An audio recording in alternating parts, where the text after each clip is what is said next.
ฮายวันนี้เรามาปิ้งกันนะทุกคนนี่วันนี้เราอยู่ไหนเดี๋ยวดูเราจะมาวิ่งกันเรื่อยๆวันนี้ทุกคน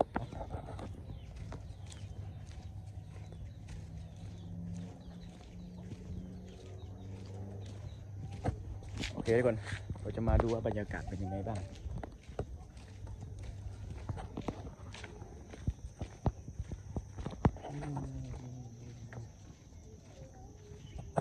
เราจะถ่ายสั้นนะเราไม่ได้ถ่ายยาวเพราะว่าเราไม่ค่อยมีเวลาด้วย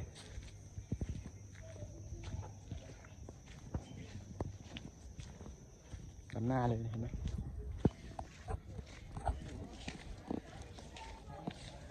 น้องโอเคทุกคนเดี๋ยวไปดูด้านหน้าว่ามีอะไรได้ยินไหมว่าเสียงโอเค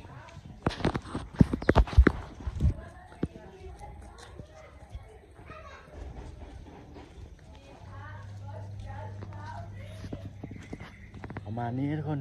โอเคเดี๋ยวจะไปก่อนเห็นไหม